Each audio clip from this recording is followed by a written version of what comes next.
Blessings. Hey, welcome to Life's Place. I'm gonna turn on this light. I keep forgetting. Yeah. Hey. Yo, welcome to Life's Place. Thank y'all for the likes, the loves, the shares, and yo, we're at 3,000 subscribers. I think 3,001. Yo. Um, this one right now, yo, this thought's been sitting in my head for like the past couple of hours, well, a couple of days, but I didn't know how to formulate it. But usually I just hop on and just talk, right? Anyways, energy, right? It never changes, right? But we change. And as we change, we often man, misalign with energies that were meant to teach us at the point that we met energies. Like people, places, and things always will always teach you about you, right? In a way where the mirror's image is going to either trick you into you giving up yourself to fall into the mirror's projection of you, meaning somebody else is projecting, trying to destiny swap and try to take your place and shit and place themselves in front of your mirror. Or, you accept the mirror and be content with what's in the mirror and shit like that. And you move on about life, right? When it comes to the energy, right, that you choose to thrive in, right, that's what you thrive in, that's what you grow in, right? And you magnetize that, and that's what you get back in return, right?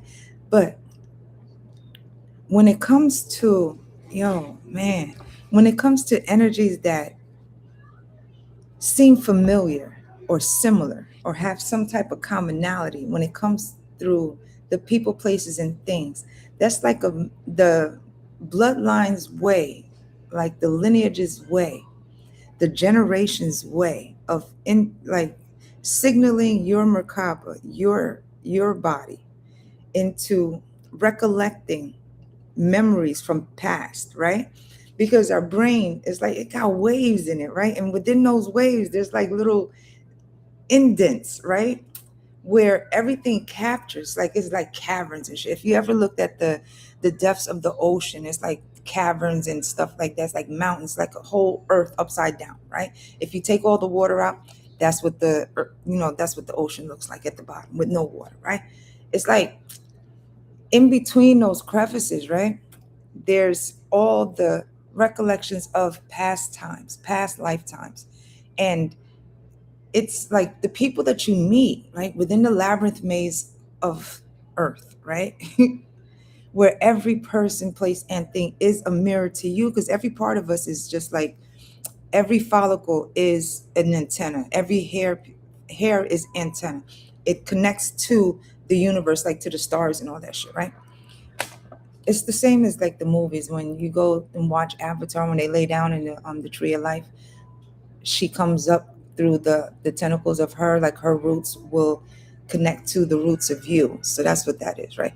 But that opens up like layers of you where healing supposed to, it's like healing takes place to heal those layers of you, where it cleans out the gunk in the crevices of the brain, right? Where the lifetimes of life lessons are healed through the generations that chose, some in the generations didn't choose to heal through, right? So the wounds carry through in the past times thing, right? In the past lives, when it comes to energy, they come back in different faces, different suits, different shoes, sometimes a hat, sometimes a wig, but the energy is still there, right? It's up to us through the healing journey, to choosing to heal, that that energy aligns to us. But in the presence of us learning lessons in our present day, those mirrors of lessons, when it comes to lifetimes of lessons, when it comes to the energy of the person, place, or thing that had something on going out, it was like somebody holding on a grudge from 1492, and somebody uncle, forgot all about it and carried on throughout the whole generation. But there was still something, there's still a glitch in the system type of shit, where whoever is still holding a fucking grudge from 1492 is still carrying it on, so it got to match up and link up where Now with you, it's in a different body, you know, and that body is basically trying to make sure that you don't never get love. It's always whispering in your ear, no, that's the wrong choice. You got to still keep doing this. You got to keep doing that and everything else. Yo, let me get some water. Hold on.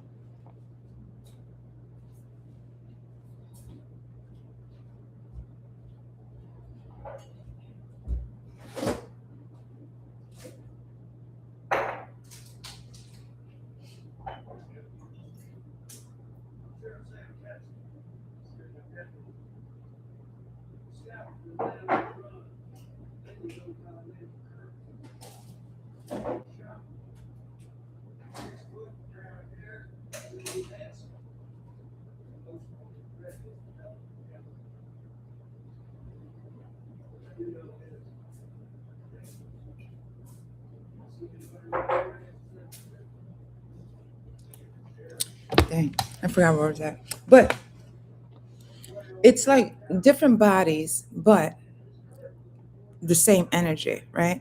And it's always going to turn you away from whatever it is that you want to change for you, whatever it is that's good for you, a new job, a new prospect, a new love interest. Man, they'll always come around to make sure that you lose, that you always lose your spot, you miss your spot, you always end up in jail, you always end up in lockup, you always end up someplace where it's not good for you, you know, whereas it enhances their enthusiasm because it happened to you.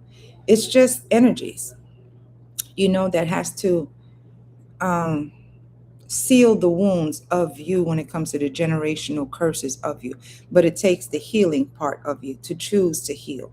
Whereas those that didn't choose to heal, is the generational curses that we still carry on that continues to feed the system, whereas it needs to still continue. You know, when you choose to heal, you heal those parts of the lineage where the bloodline continues on to clean, you know, to further filter out what didn't need, you know, filter out all of the wounds, filter out all of the scars, and just to heal those parts of the bloodline where the lineage after you and ongoing is going to go through that process cleaner and cleaner, whereas it does go back in time really to who we were in the beginning, if that makes sense. It kind of does though. The more we choose to heal, the cleaner our bloodline will get when it comes to the lineage and the healing of the lessons that ours, those in our generations didn't choose to heal because of whatever reason. Us choosing to heal now really does start the process of the filtration of what we don't need through ongoing towards going towards the future or going towards the future. Yeah. Not the most I got you. Have a good one. Bye.